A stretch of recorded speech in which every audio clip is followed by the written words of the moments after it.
My name is Zoe Harmon. I'm 29 years old and I run a boutique digital marketing agency in Austin, Texas. We work with mid-size brands, the kind that are too big to run their own social strategy but not big enough for the agency giants to care about them. I built it from my apartment, one laptop, one client, and about $400 in my savings account. 3 years ago, my older brother walked out of my life. He told me I was selfish, that I only cared about myself, that I had no idea what family meant. My parents stood right next to him and said nothing. Last Thursday, all three of them walked through my front door. My brother had a folder under his arm and a smile on his face like no time had passed at all. By Friday morning, none of them were smiling anymore. But I'm getting ahead of myself. Let me tell you how we got there. I need you to understand something first. I didn't come from money. My parents are not bad people. They just had a very specific idea about how life was supposed to go, and that idea had nothing to do with anything I wanted. My dad worked in logistics for 30 years. My mom managed the books for a small dental office. Stable, practical, safe. Those were the words I grew up hearing. Not creative, not ambitious, not yours. My brother's name is Kevin. He's 5 years older than me, and for most of my childhood, he was the one my parents pointed to when they wanted to show me what doing things right looked like. He went to the college they chose. He took the job they approved of. He married the woman they liked. And when that all fell apart, the job, the marriage, most of his savings, they never once blamed him. They just quietly helped him rebuild, and they never talked about it. I went a different direction. When I was 24, I had a job at a small media company doing social content. It was fine. It paid the bills. But I kept noticing something. Our clients were leaving money on the table because nobody was connecting their paid ads to their organic content strategy. They were running two completely separate playbooks and wondering why the results were inconsistent. I started writing a system for it, not for work. Just for myself, in a notebook, because I couldn't stop thinking about it. I called it a content alignment framework. Basically, it mapped a brand's paid spend to their content calendar, so both sides were pulling in the same direction at the same time. It sounds simple now, but at the time, none of the tools out there were doing it cleanly. I spent about 8 months refining it, testing it on side projects, rewriting it until it actually worked.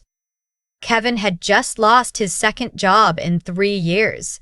He was living in my parents' spare room, and he kept asking me to explain what I was working on. So I did. I trusted him. He was my brother. He was good with people in ways I wasn't. He could walk into a room and immediately make everyone feel like they'd known him for years. I thought we could be a real team. I would build the product.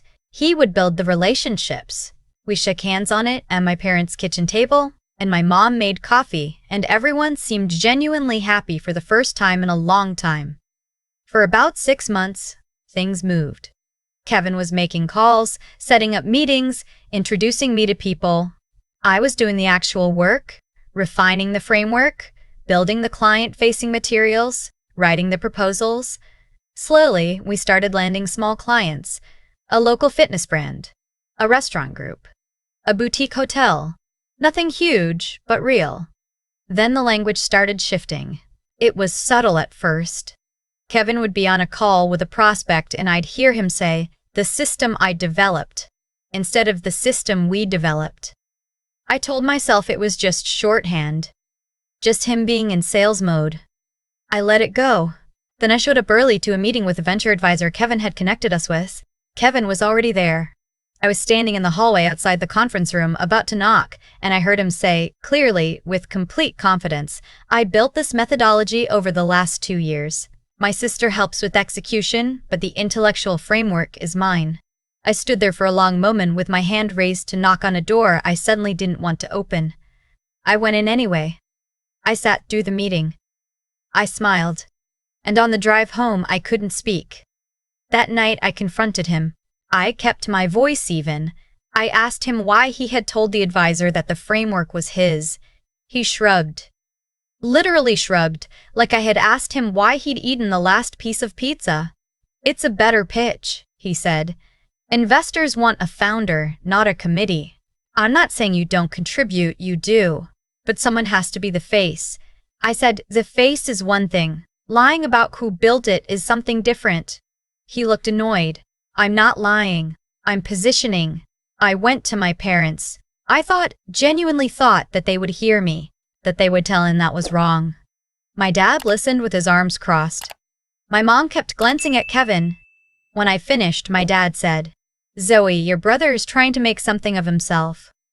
Why do you always have to make things harder? I looked at my mom. She looked at her hands. That was the moment. Not the meeting. Not Kevin's words. It was the silence from the two people who were supposed to see me. I said, okay, and I meant it in the way that means everything is over. I left the company. I didn't yell. I didn't make a scene. I sent Kevin a clean, professional email the next morning saying I was withdrawing from our arrangement and that I was retaining full rights to the framework and all associated materials since I had created them and could document that. I had everything time-stamped, every version of every document, going back to the notebook I digitized in year 1. I had emails. I had drafts. I had a paper trail that was cleaner than most contracts. Kevin responded with 3 words, "Good luck then." My parents didn't call for 2 weeks. When my mom finally texted, it was to tell me I had hurt Kevin deeply by abandoning the business. Not a question about how I was doing.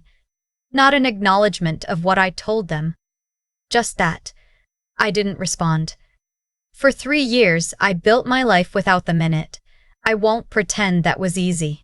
There were nights, a lot of them, when I'd be sitting at my desk at 11 o'clock eating takeout and staring at a spreadsheet and thinking about what it would feel like to just call, to let it go, to be the one who reached out. I didn't, not because I'm stubborn, because I knew if I did, nothing would have changed and I needed things to change. What changed instead was everything else. I launched Harmon Creative in my apartment. I took the framework I had built and used it as the foundation of my entire service model.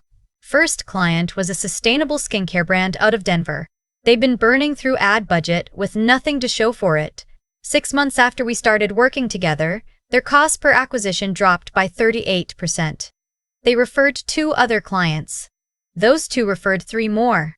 By the end of year 1, I had a team of 4. By the end of year 2, we'd moved into a real office space, just a suite, nothing flashy, and I had 12 employees and a client roster that included 2 national brands. By year 3, one of those national clients was a household name in the wellness space, and they had just renewed their contract for a 2nd year at a significantly higher retainer.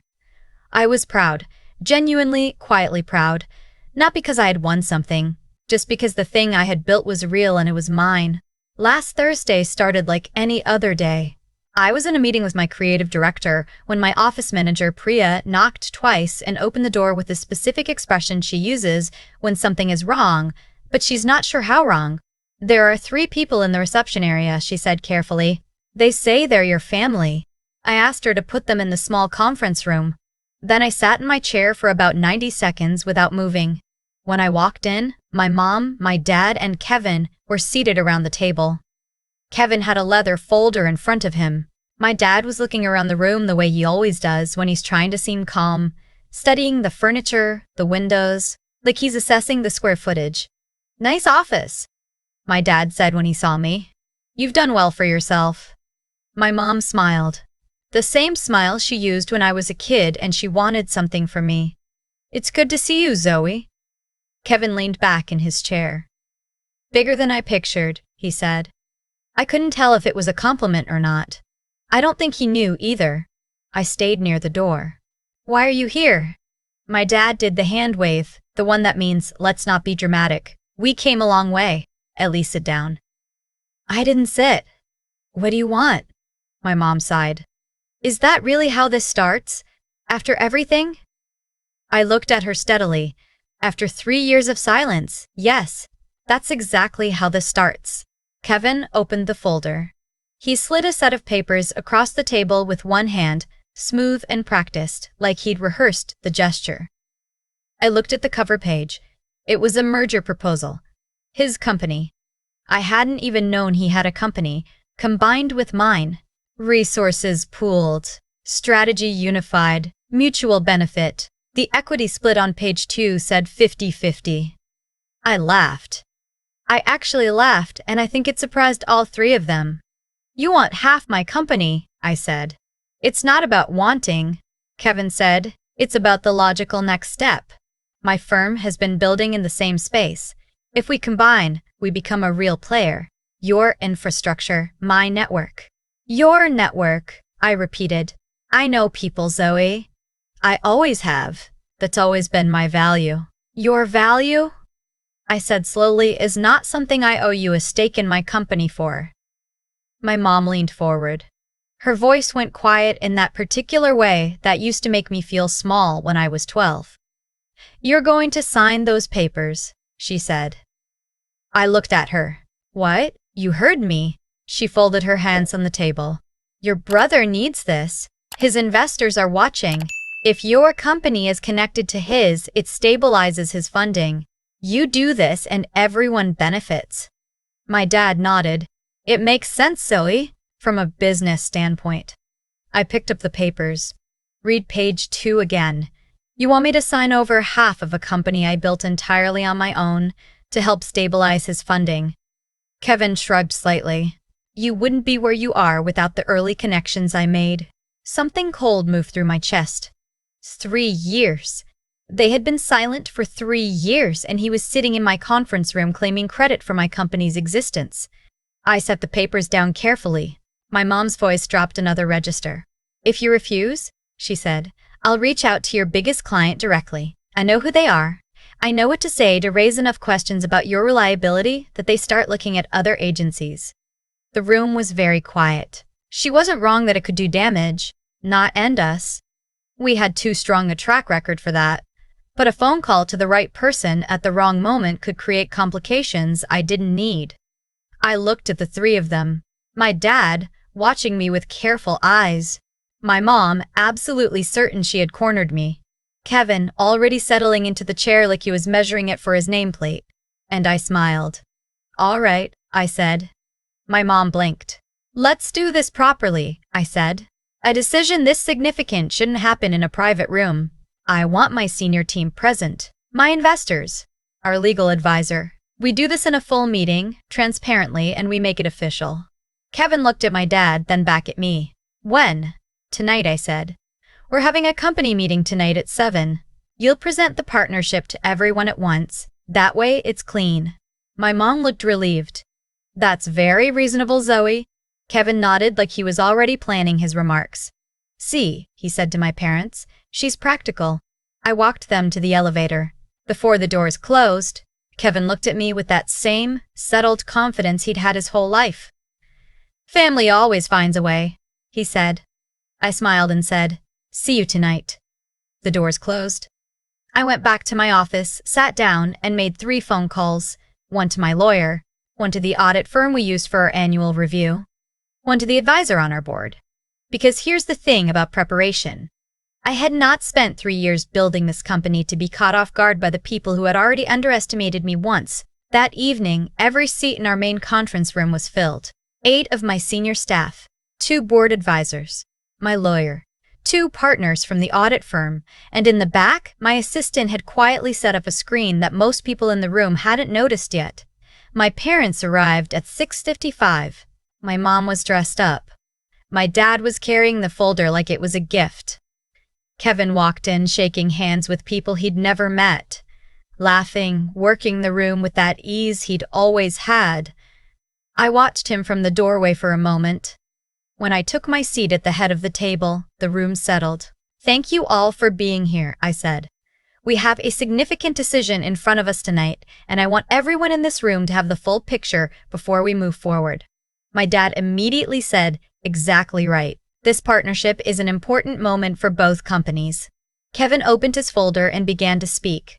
He talked about his firm, his vision, the market opportunity.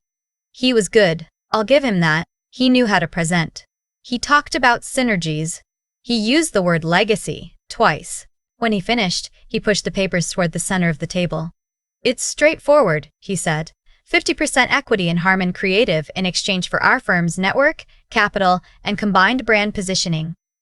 A couple of my board advisors exchanged glances. I said, "Thank you.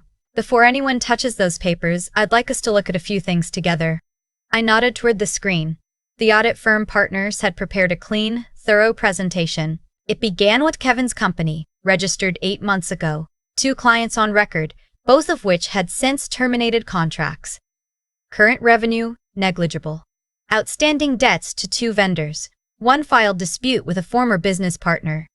Kevin's jaw tightened. "This is irrelevant. Let me finish," I said quietly. The second slide showed the timeline. The framework I had built, every document, every version, every client file, all time-stamped and cataloged, going back to a notebook entry from 6 years ago. My digital trail was meticulous because I had always known, somewhere in the back of my mind, that I might need it. The third slide was the one that changed everything. It showed a screenshot of an email Kevin had sent to the venture advisor, the same one I'd heard him lie to in that hallway years ago. In the email, Kevin had presented my framework as his proprietary methodology to 2 angel investors. Those investors had given him seed funding based on that representation. His company, the one he was now proposing to merge with mine, had been partially funded using intellectual property that belonged to me. The room went completely silent. My lawyer stood and spoke for about 90 seconds. She explained what the documentation showed. She explained what the timestamps established. She explained that the seed funding Kevin had received was predicated on a misrepresentation of ownership, and that this created legal exposure both for Kevin and, potentially, for any investors who had relied on his claims. My dad looked like someone had pulled the floor out from under him. "Kevin," he said. Just his name. Nothing after it. My mom had both hands pressed flat on the table. She wasn't looking at Kevin. She wasn't looking at me. She was looking at the screen. Kevin stood up. "This is a setup." "Yes, I set it up the same way you set up your pitch 3 years ago. The difference is mine is documented." He grabbed his folder. "We're leaving," my lawyer said calmly. "That's your right. I'd suggest you speak to your own counsel before you do anything else, and I'd strongly recommend that you reach out to your seed investors proactively." Kevin looked at me with an expression I'd never seen from him before. Not anger, exactly. Something smaller than anger. Something that looked, honestly, like the first moment he had ever fully understood the situation.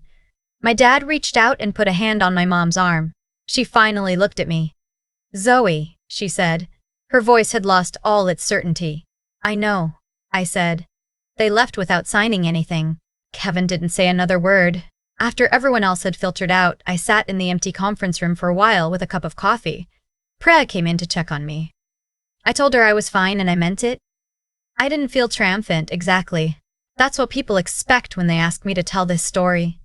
They want the victory lap, the fist in the air. And I understand that. But what I actually felt was something quieter. Like finally being able to breathe all the way out after 3 years of holding something in. My mom called 2 days later. She didn't apologize. Not in so many words. She said she had been thinking. She said she hadn't understood the full picture. She asked if we could talk sometime. I told her I needed more time. And I meant that too.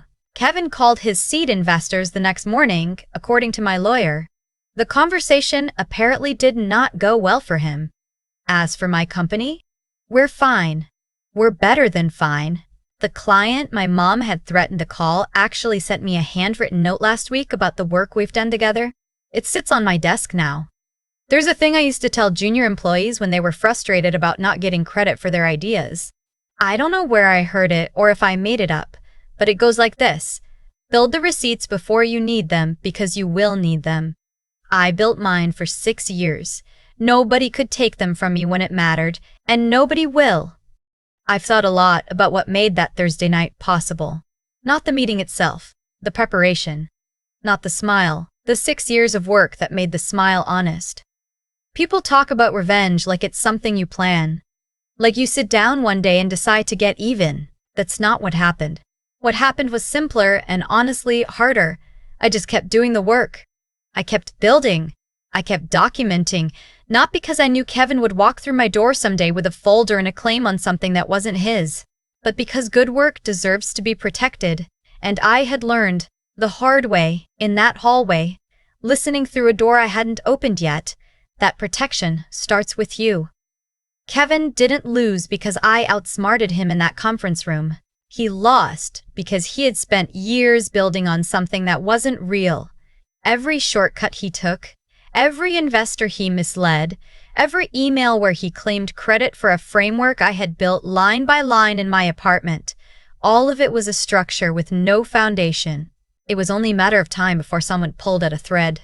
I think about my mom a lot, not with anger anymore, which surprised me when I noticed it. She genuinely believed she was doing the right thing. She had a picture of who Kevin was and who I was, and she had held onto that picture so long it had become more real to her than either of us actually were. She believed he needed protecting. She believed I was strong enough to absorb the cost of that protection. In a strange way, she wasn't wrong about the second part. I was strong enough, just not in the direction she intended. What I keep coming back to is this. The truth doesn't always announce itself. It doesn't walk in the front door. Most of the time, it just sits quietly in a time-stamped file, waiting for the right moment. My job wasn't to argue. My job was to be ready. There's something in that I think is worth sitting with. We spend so much energy trying to convince people who aren't ready to hear us. We argue at dinner tables and in conference rooms and in parking lots, trying to make someone see what's already true. But the people who refuse to see it on Tuesday rarely change their minds because of what you said on Tuesday. They change their minds, if they ever do, when the evidence becomes impossible to look away from. That's what the screen in that conference room was. Not revenge. Evidence. If I'm honest, I didn't feel powerful standing at the head of that table. I felt tired and a little sad and very clear. Clear in a way I hadn't been in years. Because I finally understood that what I had been carrying wasn't anger at my family. It was grief. For the version of them I had wanted, for the moment in my parents' living room when I had turned to my mom and she had looked at her hands instead of at me. I can't get that moment back, but I can decide what I built from here. And I know now, more than I ever have, exactly what I'm building and why. The receipts were always mine. So was everything else.